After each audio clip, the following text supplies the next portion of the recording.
Welcome to Economics in Action. I'm Jason Wirch, and in this episode we're going to delve into a more philosophical area in the field of economics, and that is the notion of value. While the concept of value is at the heart of economics, it's a bit of an abstract concept, fuzzy and hard to pin down. We value our families differently than we value a new TV. Some people value free time more than work, and some less so. And we are also always changing our mind about the value we place on things. I used to value nightlife in college, and now I value quiet nights in. Values are something internal to us, and therefore highly subjective. And economists are used to studying measurable external facts in the world, such as prices or production. Yet having a grasp of the value of things can help us to answer basic economic questions, such as why a financial advisor earns much more than, say, a social worker, why water is so necessary for human survival and yet so cheap, or why we're not addressing impending climate disaster fast enough, even though climate disasters are happening more and more frequently. Thoughts on the notion of value go back a long way, but have been brought up again recently in Mariana Mazzucato's book, The Value of Everything, Making and Taking in the Global Economy. In her book, she argues that modern economies reward activities that extract value rather than create it, a situation she believes is driving inequality and short-term thinking. She criticizes the current economic system for its excessive focus on markets and private ownership, which often overlook the value created by the public sector and undervalue areas like public healthcare, education, and infrastructure. We'll talk a little bit more about her views later in the episode, but I think it's important to first take a look at economic history and see how value was formulated by different thinkers. Our exploration begins with the classical economists of the 18th and 19th century, Adam Smith and David Ricardo. They developed the labor theory of value, which posits that the value of a good or service is determined by the amount of labor required to produce it. Smith posited that labor was the primary source of value because it represented the fundamental measure of effort or sacrifice someone made to produce a good or service. His theory came from an era that was pre-industrial revolution, and many goods were created directly from manual labor. So it seemed logical to attribute the value of these goods to the labor put into them. Smith's idea was that the real price of anything was the effort and time spent in producing it. For instance, if it takes twice as much labor to produce a pair of shoes compared to a loaf of bread, then the shoe should be twice as valuable as the bread. The labor invested in the shoes is more, hence, they should command a higher value.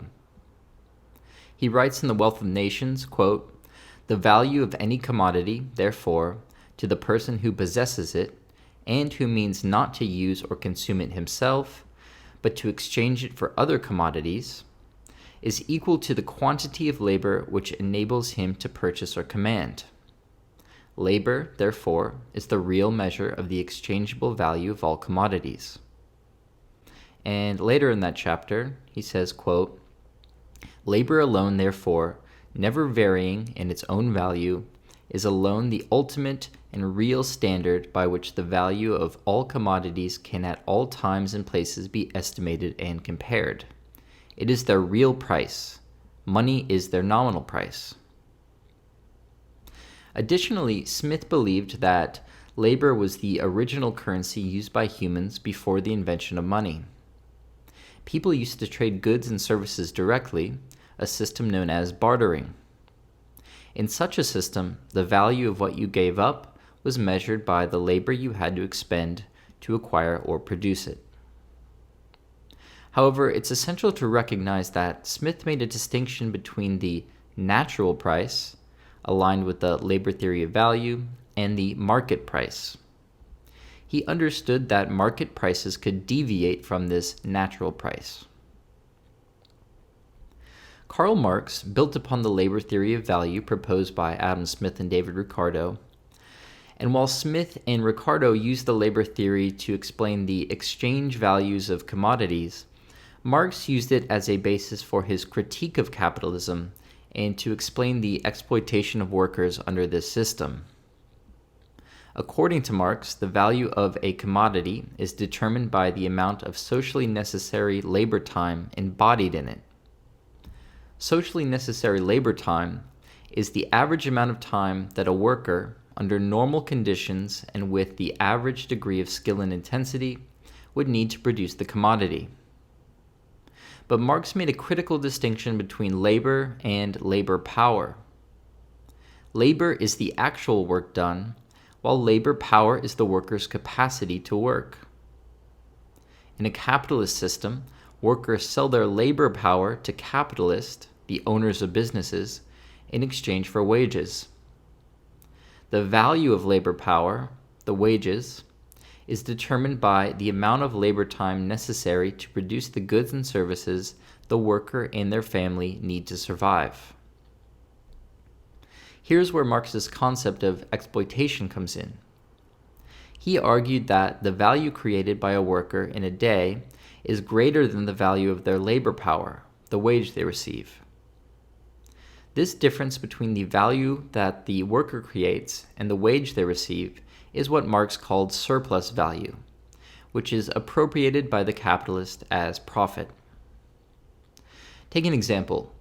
Let's say a worker in a shoe factory is paid $50 for an 8-hour day, but in the first 4 hours they produce shoes worth $50.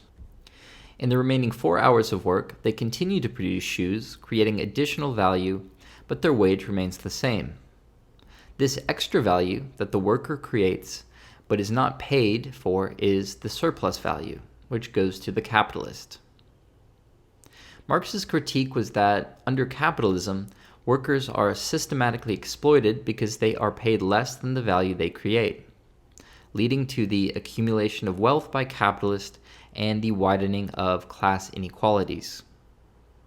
His labor theory of value was central to his critique of capitalism and his call for a socialist system in which workers would receive the full value of their labor.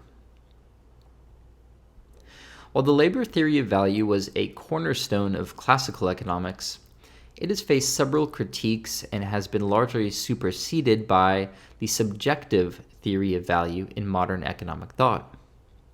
Here are some of the main issues with the labor theory of value. First, its inability to account for subjective preferences. The labor theory of value does not adequately consider subjective consumer preferences in determining value. According to the theory, two goods that require the same amount of labor to produce should have the same value. However, consumers might value these goods differently based on their individual preference. A second critique is the difficulty in measuring labor. The theory assumes that it's possible to measure labor in a standardized way. However, different workers have different skills, work at different speeds, and produce varying quality of output. Moreover, it's challenging to compare the labor input of highly diverse kinds of work. Another critique is the neglect of capital and entrepreneurship. The labor theory of value tends to downplay the role of capital and entrepreneurship in the production process. Capital, in the form of machinery or technology, can greatly increase productivity and thus the value of output.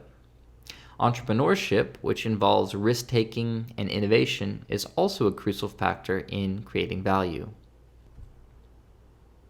Then there's the paradox of value, also known as the diamond water paradox. This refers to the contradiction that essential goods like water, which require little labor to produce, have a low exchange value, whereas non-essential goods like diamonds require a lot of labor and have a high exchange value. We'll talk about this more a little bit later. In the late 19th century, a revolution in economic thinking occurred with the development of marginal utility theory proposed by economists like William Stanley Jevons, Carl Menger, and Leon Walras.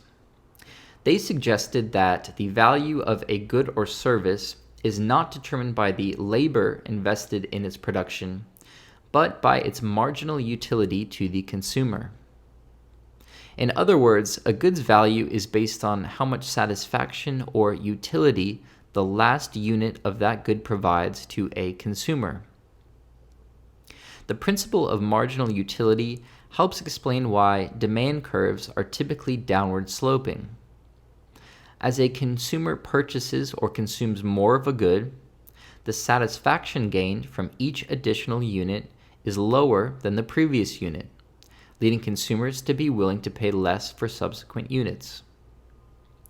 Let's consider one of the most commonly cited examples of this idea. Imagine you're eating slices of pizza. The first slice gives you a certain amount of satisfaction, and as you consume additional slices, your satisfaction or enjoyment, the utility, you gain from each subsequent slice probably decreases. The second slice might still be enjoyable, but less so than the first. By the third or fourth, your appetite might be already sated, and the additional satisfaction you gain from consuming more might be quite low. This illustrates the concept of diminishing marginal utility. Moreover, the concept of marginal utility is also used to explain consumer choice.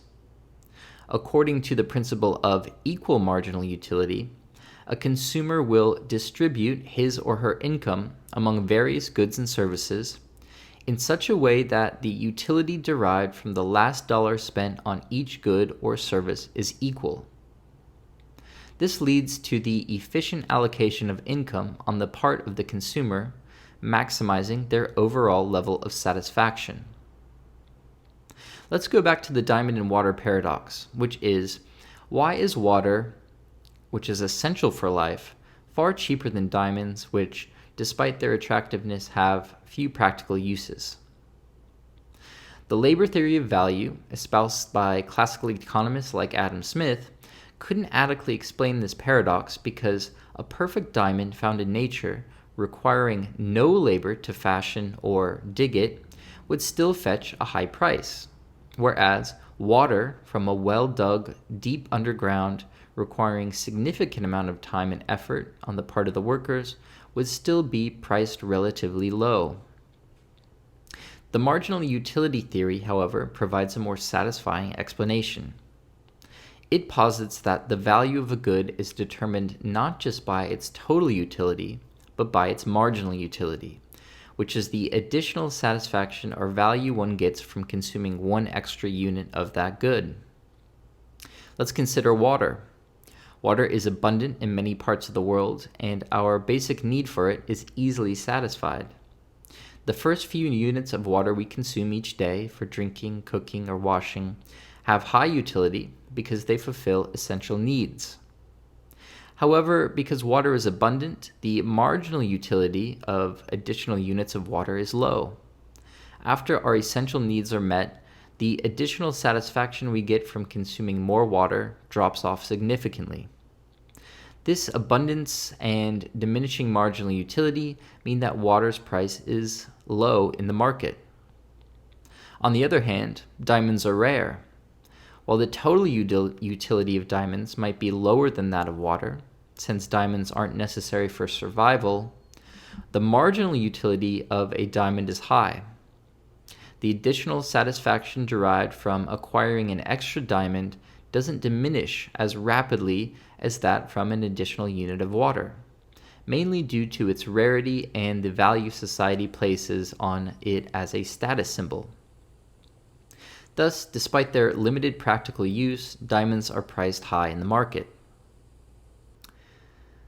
The marginal utility theory, therefore, helps to resolve the diamond-water paradox by considering not just the usefulness of a good, but the additional satisfaction gained from each extra unit consumed. Marginal value theory is the cornerstone of neoclassical economics and is still the dominant theory today, taught in all major economic textbooks. But why is understanding this theory important?